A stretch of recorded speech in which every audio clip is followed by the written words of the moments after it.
something had been there. The rabbit knew it before it reached the burrow, not because it saw anything, not because it heard anything, because the air at the entrance was wrong. Not wrong in a way you or I could detect standing in the same spot, but wrong in the way that a nose 40 times more sensitive than ours reads the world. Which is to say, wrong in a way that was absolutely certain and completely specific. Something had been here, something had stood at this exact spot, at the entrance to the burrow, in the dark while the rabbit was away, and it had left a trace in the air that was still there, fading slowly in the pre-dawn quiet of the yard. The rabbit did not go in. It sat at the edge of the garden bed for 4 minutes, completely still, reading everything it could read from that distance. The grass around the entrance had been pressed in a way that was not wind. The soil near the left root had been disturbed in a pattern the rabbit had not left.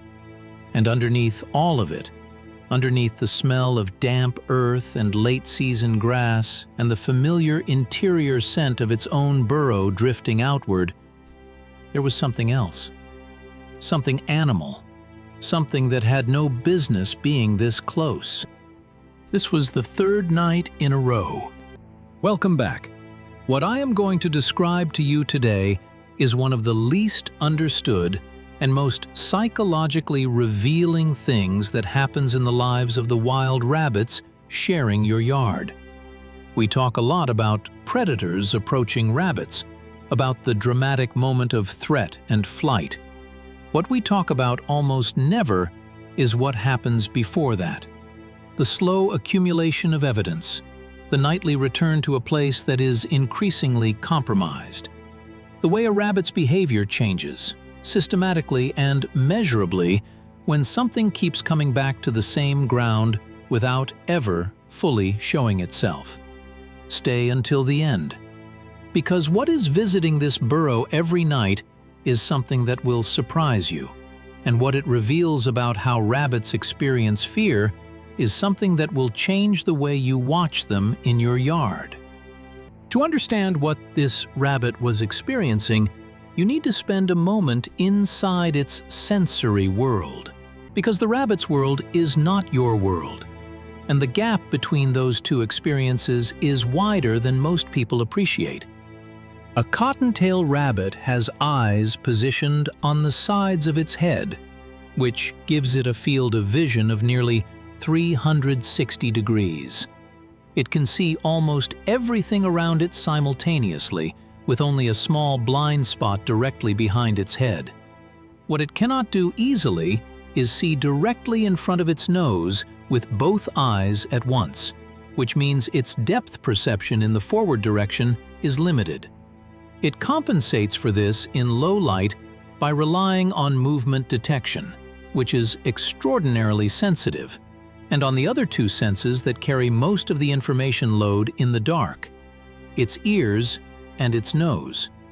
The ears of a cottontail rotate independently. They are not decorative. They are precision instruments, each one capable of swiveling independently to triangulate the direction of a sound with accuracy that no human hearing can approach. A rabbit can identify the difference between a leaf falling and a paw pressing down on leaf litter. It can detect the breathing of a stationary animal at a distance where the animal is completely invisible. It can hear a heartbeat, if the source is close enough and the night is quiet enough, through several inches of vegetation. And the nose. A rabbit's olfactory surface area is roughly 100 times larger than a human's. It processes scent not as a general impression, but as specific, layered information. Species, sex, age, emotional state, time elapsed since the scent was deposited, direction of travel, whether the animal that left the scent was moving toward the burrow or away from it, whether it had been there once or had returned to the same spot multiple times.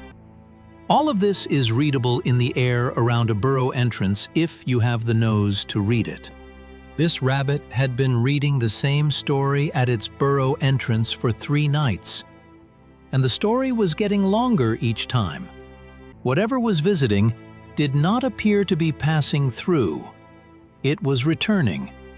And returning animals, in the logic of a rabbit's threat assessment, belong to a different and more serious category than animals that pass through once and move on. A passing predator is a risk. A returning one is a pattern. And patterns, in the world a rabbit inhabits, are the things that eventually get you killed. There is a concept in wildlife biology called the landscape of fear. It describes the way prey animals do not simply respond to the physical presence of predators, but to the accumulated evidence of predator activity across their territory. The landscape of fear is not made of the predators themselves. It is made of their footprints, their scent marks, the places where other prey animals have gone quiet, the routes that have been used recently, the locations that have been visited more than once. A rabbit living inside a landscape of fear changes its behavior in ways that are measurable and consistent, and that begin long before any actual predator encounter takes place. The first change is in foraging range. A rabbit that has detected evidence of a returning predator near its burrow will reduce the distance it travels to forage. It keeps its excursions shorter, stays closer to cover, and returns to the burrow entrance more frequently to check whether anything has changed. The foraging runs that used to take 40 minutes now take 25. The rabbit is eating less. Not because the food supply has changed, but because the risk calculation has shifted. The second change is in timing. Rabbits are crepuscular by preference, meaning they are most active at dawn and dusk, when the light levels are low enough to provide some concealment, but not so low that their own vision is fully impaired. A rabbit experiencing repeated predator visits to its burrow will often shift its activity window, pushing its foraging runs later into the night or earlier into the pre-dawn hours, trying to find a timing window that does not overlap with whatever has been visiting. This is not a conscious strategy in the way we use that word. It is a behavioral response to reinforced fear signals, as automatic as pulling your hand back from heat. The third change is the one that is hardest to watch. The rabbit becomes reluctant to enter the burrow at all. This sounds counterintuitive. The burrow is safety. The burrow is what the rabbit built and what it returns to. But a burrow that has been visited by a predator is a burrow whose entrance carries that predator's scent. And a burrow entrance that smells of predator is not, in the rabbit's threat assessment system, unambiguously safe. It is a place where something dangerous has recently been, which means it could be a place where something dangerous currently is. The rabbit that approached its own burrow and then sat at the edge of the garden bed for 4 minutes before entering was not being timid. It was performing a risk assessment that its life depends on getting right. On the 4th night, it sat at the edge of the garden bed for 11 minutes before going in. I have kept you waiting on this, intentionally, because the rabbit did not know either, and I wanted you to sit in that not knowing, the way the rabbit was sitting in it. But it is time to tell you what was visiting the burrow every night. And the answer is more complicated and more interesting than a simple identification of a predator species. There were 2 of them. The first visitor was a red fox. Not the fox from the adjacent field who had been building his mental map of the territory over weeks. A different fox. A younger male, probably in his first year, moving through a range that overlapped with this yard at its outer edge. He had come through the yard for the first time 4 nights ago, following a scent trail that led him along the fence line and across the garden bed, and, almost incidentally, past the burrow entrance. He had paused there for perhaps 90 seconds, long enough to read the scent signature in detail, and then moved on. He had not been hunting the burrow.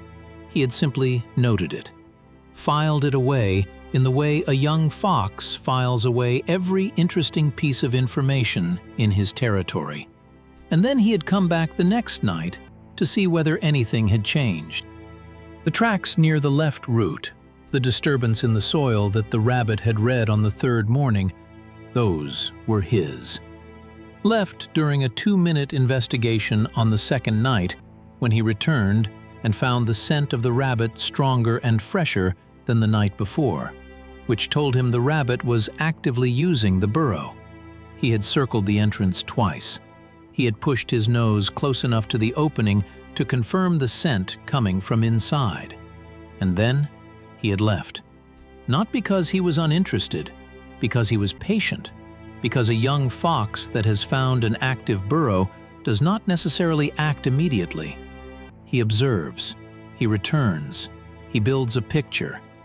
The second visitor was something the rabbit could not have anticipated, and that changed the nature of the situation entirely.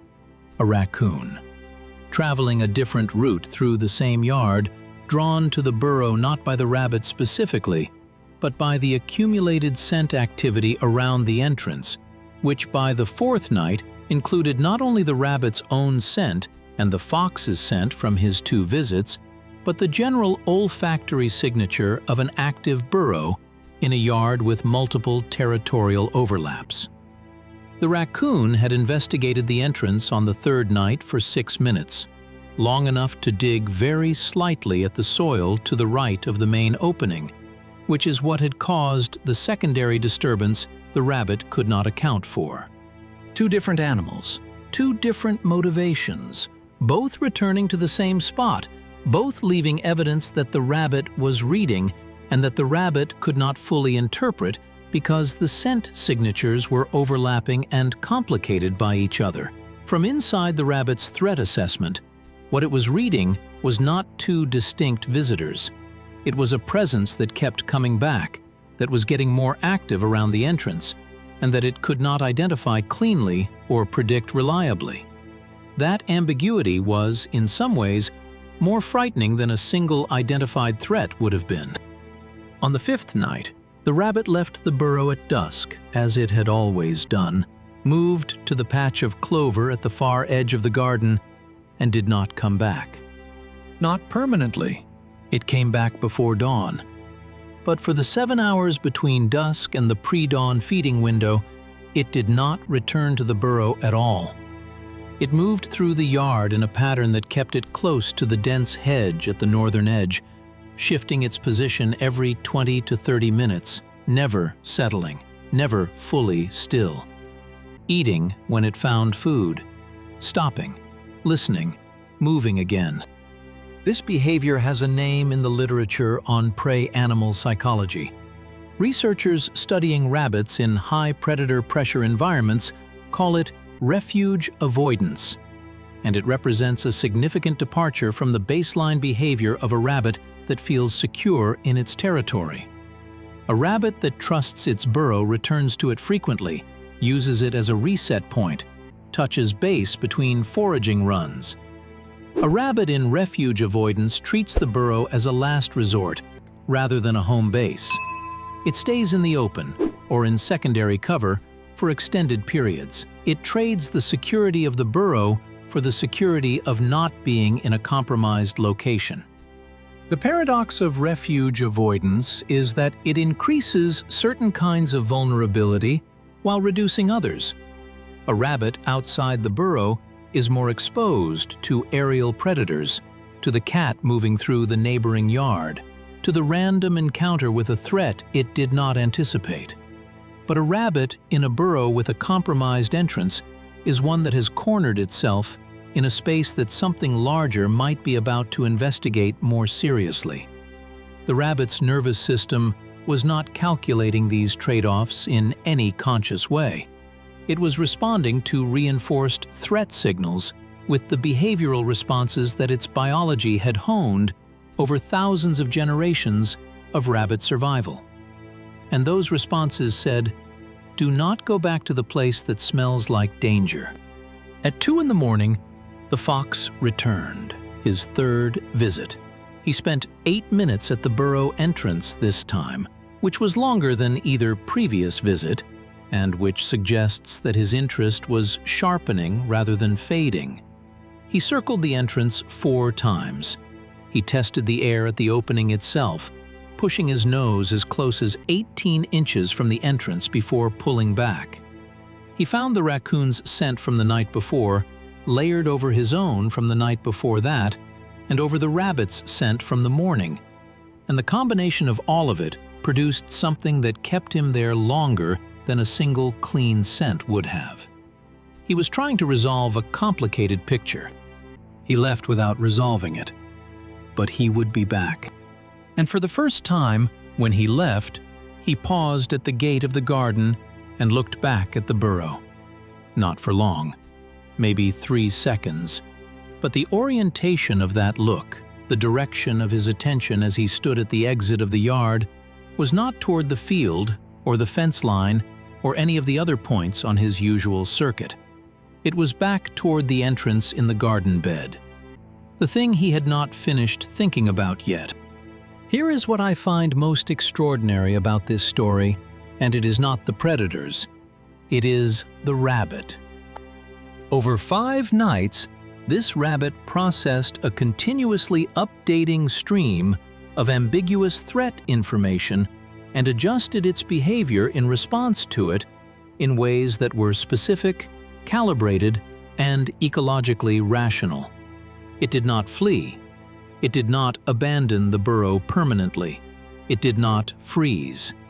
It reduced its exposure in the ways that were available to it, shortened its foraging runs, shifted its timing, extended its entrance assessments, and ultimately spent a night in secondary cover rather than return to a location whose safety it could not confirm.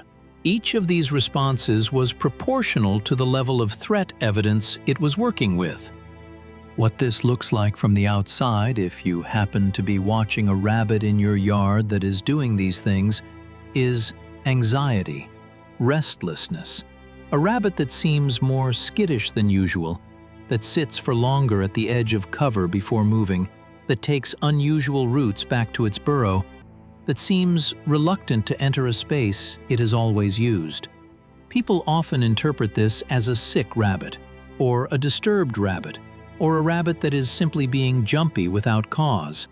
What it almost always actually is a rabbit that is doing its job, reading its environment, updating its threat model, behaving with exactly the sophistication that its survival requires. There is also something in this story about the nature of unknown threats specifically. The rabbit was not responding to a predator it had seen. It was responding to evidence of a predator it had not seen. The tracks were there, the scent was there, the disturbance was there. But the animal that made them had never been present at the same time as the rabbit.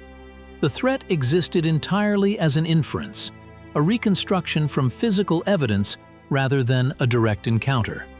And the rabbit's nervous system treated that inferred threat as seriously as it would have treated a direct one. This is not paranoia.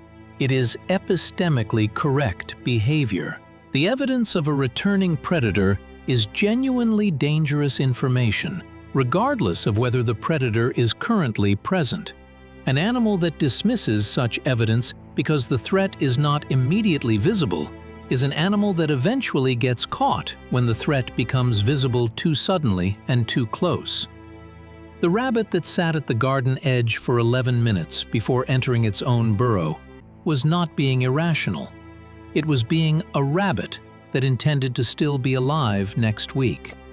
The distinction matters because we tend to read stillness and hesitation in prey animals as fear in the diminished sense, as weakness, as an animal that is frightened and therefore compromised. What it is, more often, is precision.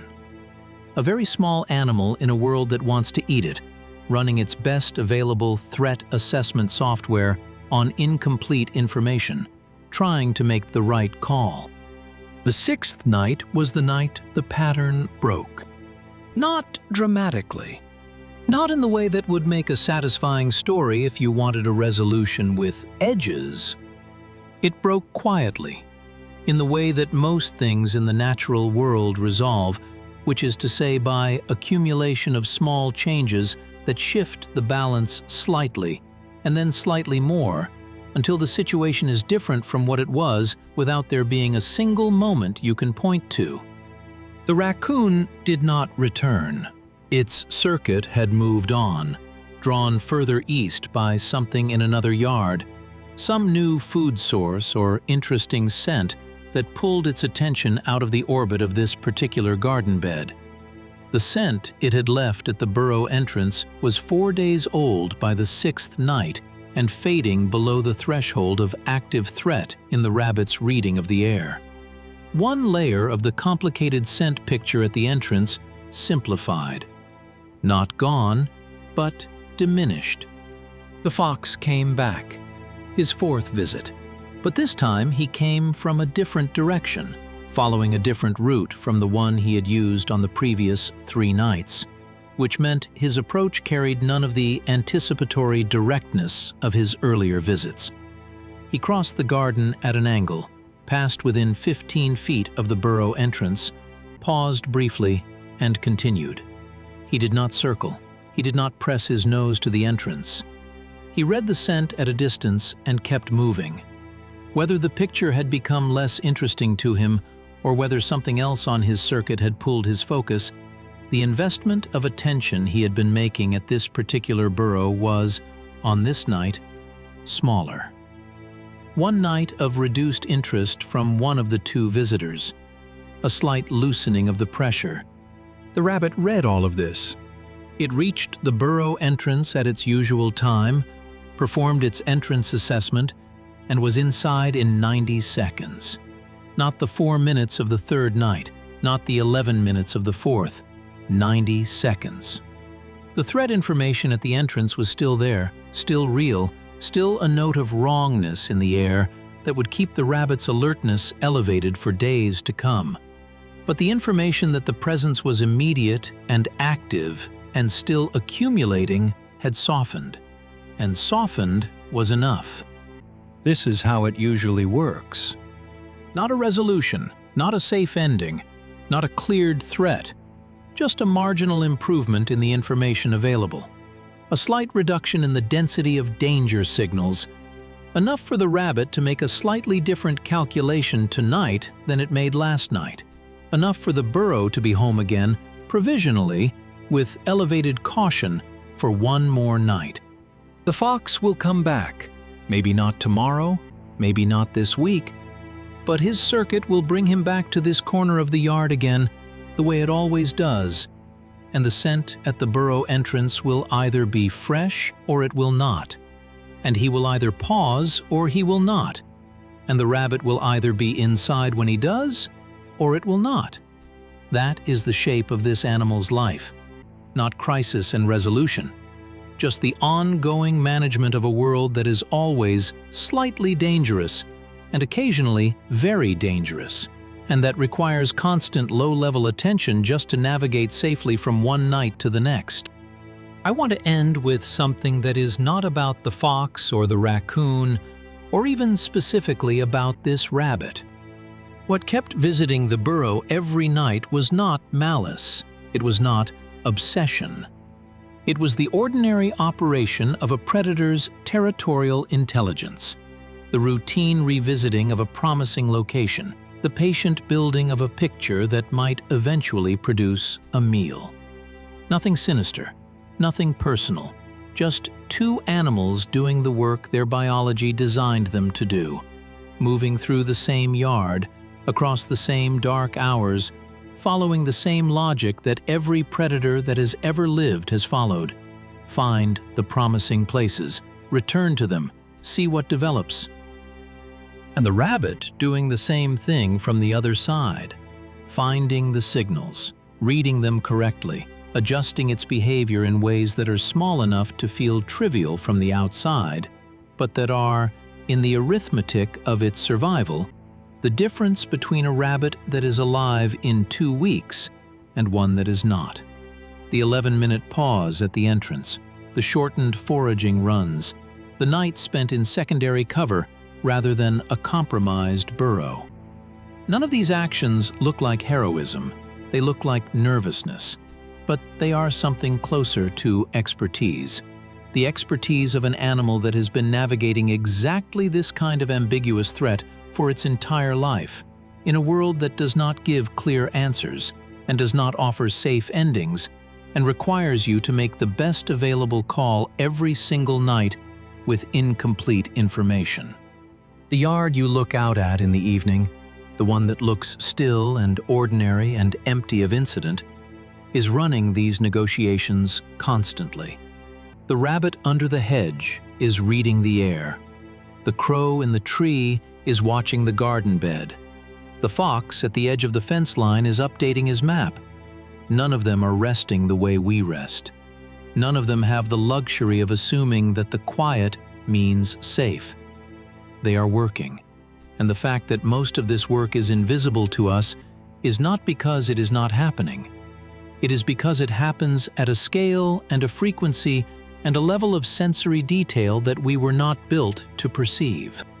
But now you know it is there. And the next time you look out at the rabbit sitting very still at the edge of your garden, the one that seems to be just sitting there, doing nothing, I want you to consider the possibility that it is doing something extraordinarily specific, that it is reading information you cannot access about a situation you cannot fully see, that the stillness is not inactivity, that the ears moving are not decoration, that it has been managing the slow approach of something you have not yet noticed, and that it has been getting it right, night after night, in the dark, without anyone watching.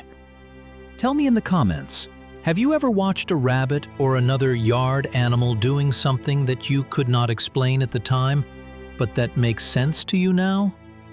A behavior that looked strange until you understood what it was responding to. I want to hear it. This community pays attention in ways that matter, and every observation counts. If this changed the way you will look at your yard tonight, share it with someone who looks at their yard the same way you do. Sometimes the most interesting thing happening anywhere near you is happening outside your window right now. I will see you in the next one.